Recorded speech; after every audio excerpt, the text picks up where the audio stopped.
Hello guys, welcome back to my channel Keya style. তোমাদের সবাইকে আমার চ্যানেলে স্বাগত। আর এই যে দেখছো আমি এখন যে রোদে দিচ্ছি, এটা নিয়েও একটা বিশাল বড় কাণ্ড ঘটেছে। সেটা কি জানো, মানে এই আলুগুলো পেঁয়াজগুলো সব হচ্ছে ভালোই থাকে, পচে না, কিন্তু ওই আরশোলা টারশোলা খেয়ে কি করে হালকা হালকা খোপলা খোপলা করে দেয়, আর ওখান থেকেই পোকা বেরোয়। আর আমি তো পোকা দেখে খুবই ভয় পাই, আরশোলা টারশোলা যা থাকে আমার প্রচণ্ড ভয় লাগে, তার জন্যই সব রোদে দিচ্ছিলাম। তো এটা নিয়েও একটা শর্টস ভিডিও আছে, ওই শর্টস ভিডিওতে তুমি দেখতে পারবে এটা নিয়ে কী কাণ্ড ঘটেছিল।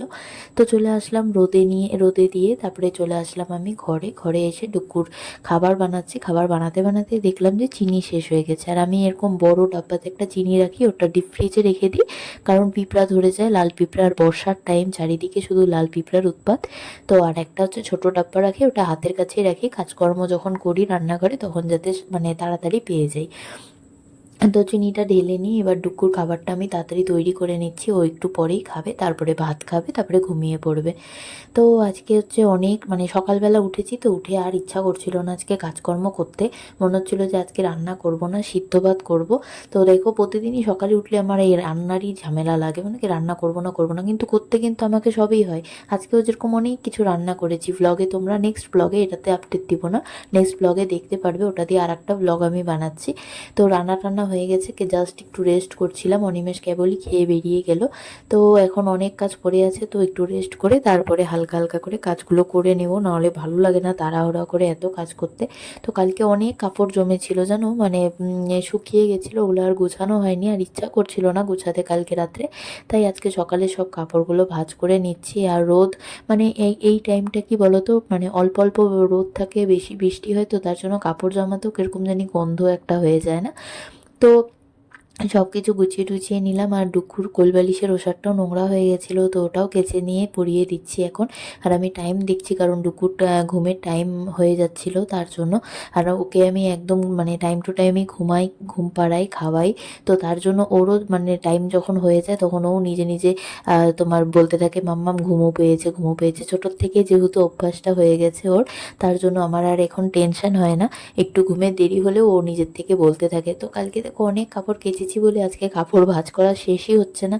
আর এখন ডুকুকে খাইয়ে দিচ্ছি একটু, কারণ খিদে পেয়েছে, ও নিজে বললো। আর কালকে আমাকে বাবা দিয়েছিল দুটো জিনিস, সেটা হলো আমার সবচেয়ে প্রিয়, একটা হচ্ছে বুন্দিয়া আর একটা হচ্ছে নিমকি আর ঝুরি ভাজা, দুটো মিক্সড করা আছে। বুন্দিয়াটা খেলেই মনে হয় কি বিজয়া দশমী চলে আসছে।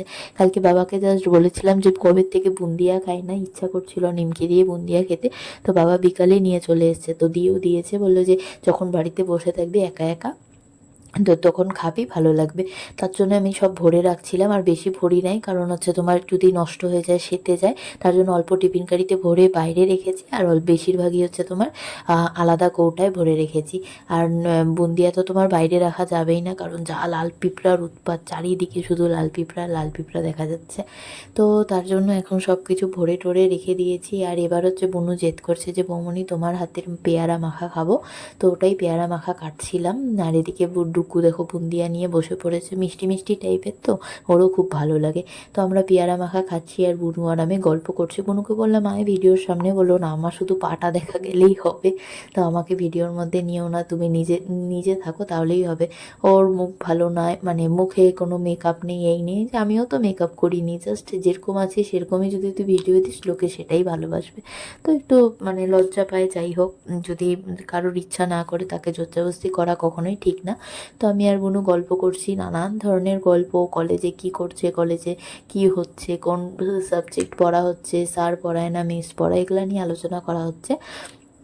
আর ডুগু হচ্ছে নিচে খেলছে, সোফার ওইদিকে খেলছে। তো কাজকর্ম হয়ে যাওয়ার পর দুজন মিলে এরকম বসে মাঝে সাঝে গল্প করি। মার ঘরেই ছিলাম এতক্ষণ, তো মার ঘরে কাস্টমার আসছে, জানোই আমার শাশুড়ির হচ্ছে কাপড়ের ব্যবসা, আর পুজোর ওয়েদার সামনে, তার জন্য আস্তে আস্তে ভিড়ও হচ্ছে, কাস্টমার কাপড়ও নিচ্ছে। তো তার জন্য আমরা তিনজনে এই ঘরে চলে আসলাম, কারণ ডুগু যখনই থাকে আর যখন কোনো কাস্টমার আসে তখন মানে কাপড় চোপড় দেখাতেই দেয় না, প্লাস্টিক প্লাস্টিক ছিঁড়ে দেয়, হ্যাঁ মানে জল ফেলে দেয় কাপড়ের ওপর, মানে এত দুষ্টুবাজি করে কি বলবো ওকে। তো আমরা এখন খাচ্ছি আর গল্প করছি। আর আজকের ব্লগটা এইটুকুই, কেমন লাগলো অবশ্যই জানিও। Bye bye.